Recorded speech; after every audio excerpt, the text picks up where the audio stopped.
What is the worst thing you've ever been accused of while being completely innocent?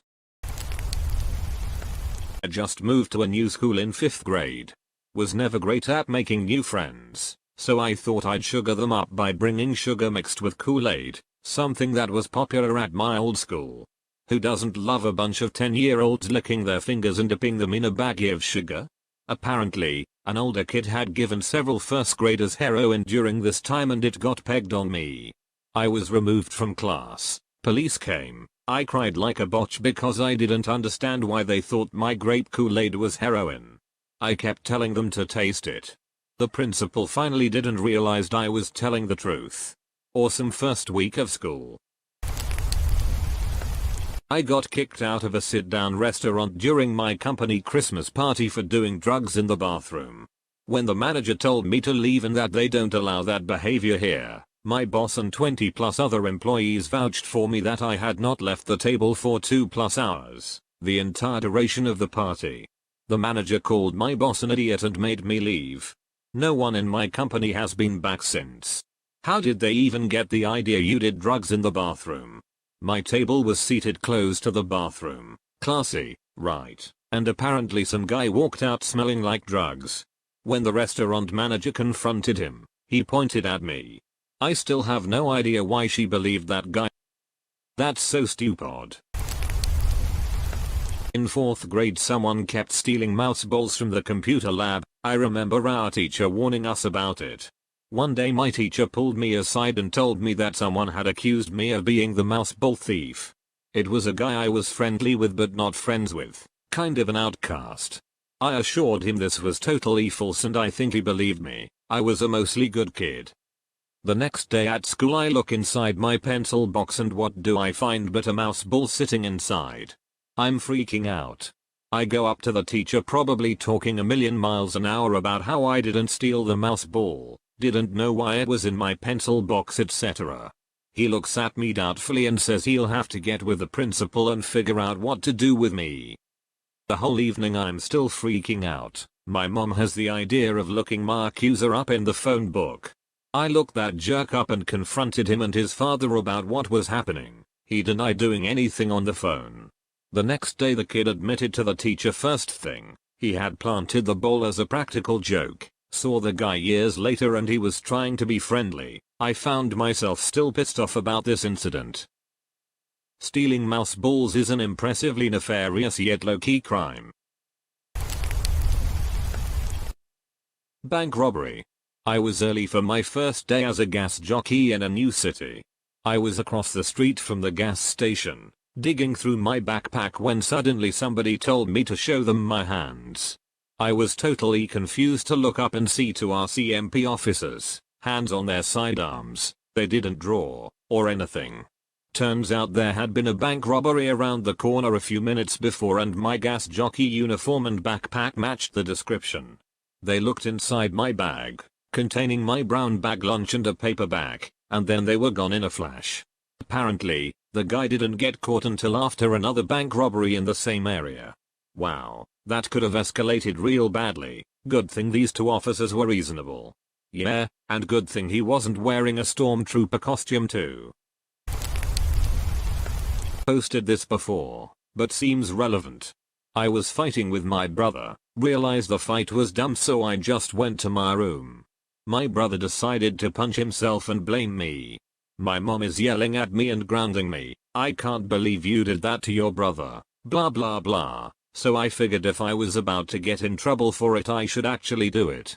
I turn around and actually clocked my brother in the face, to which he responded, "I can't believe she actually did that," and my mom realized he had been lying. I ended up not getting in trouble. So many people with siblings are living vicariously through you right now. My sister put soap on her toothbrush then blamed me and my brother once. I was actually kind of impressed at the time. Pedophilia. But only because the person is legitimately crazy and thinks the only reason a male would become a teacher is because they are into kids. My favorite teacher in high school was in his mid-20s and was absolutely paranoid over catching an accusation like this. I guess his brother, also a teacher, got accused of it and it ruined his career. He would make sure he didn't spend 1 second alone with any students. Always had another teacher in the room if he was talking to lone student about something. Never said a word outside the scope of professionalism. Started every year off with the same speech: do not come up and hug me. We aren't friends. I'm here to teach, you're here to learn. Did everything the right way. Then he caught a sophomore student getting high between buildings at lunch, and the little cunt ran off and told her mom he showed her his duck. Game over for him. Even though 3 other students were nearby and witnessed the whole thing, it was a small school and they weren't going to take any chances. My mom accused me of smoking weed back in high school because she found a matchbook in my pants. I only had the matchbook because it had a funny Mexican man on it, so I decided to pocket it. My real crime was racism stereotyping, I guess. Selling hard drugs when I was 16. Oh dang, why did they think you were doing that? I wrote a joke about coke on a standardized test so the state marked me a troubled child substance abuse, and then they tried to get me to admit to using and selling coke, which I didn't neither of. I mean, kinda my fault, but I used a popular coke meme at the time but had near perfect grades, was a starter in all sports, and clean record, so I mean the probability of me dealing hard drugs was like highly not to joke about anything on school stuff in 6th grade when my computer science teacher gave us one of those get to know you papers. I put sleep as the answer to a lot of them, ended up in an hour-long therapy session. I hate therapy, after talking to the school counselor. All because I like sleeping.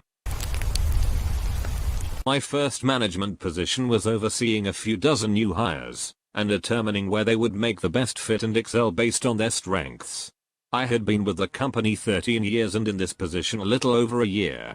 Had a new hire who was a recent college grad and the issues started piling up immediately. Nothing really bad, just a lot of little things: showing up on time, following the dress code, professionalism over the phone and email, right out of the gate. Not exactly abnormal. Sometimes they are not aware of the expectations or need to be told how their behavior is being perceived. The behavior did not improve and there were multiple warnings and formal, "Hey, noticed this," and formal, written warnings that get forwarded to HR. As we approached the 90-day review, it was clear to me that I would be recommending termination. The behavior had escalated to the point of being defiant. Not showing up for work at all, talking to payroll without permission, dating a coworker up unprofessionally, and one memorable incident where this employee insisted that they couldn't participate in a project because they had allergies. About a week before the review was scheduled, she dropped a complaint with HR. I was sexually harassing her. I was trying to date her and everybody knew it. I talked about how much I admired Hitler. I was inviting her to drinking parties after work. All of it was bullshit. The investigation lasted 6 months. During that time I was reassigned to a do-nothing job. I got interviewed a dozen times because she kept adding allegations. Eventually they had enough to allow the lawyers to clear me, fire her, and get me back into a parallel position that was not in fact parallel. It was a shitty no-win job that I worked my ass off in for 3 more years. Eventually my mentor took me to lunch and laid it out. I had no future with the company. I could stay where I was, but there would never be the possibility for advancement. The stain of having an hour investigation was just too much. I was being kept on so I wouldn't sue them. His advice was to find a job in a different city, pack up, and they would send a sterling reference. I had been there 16 years. I moved, started over in a new career field, and do a lot of counseling. Should have sued them anyway. Thanks for watching. Please like and subscribe.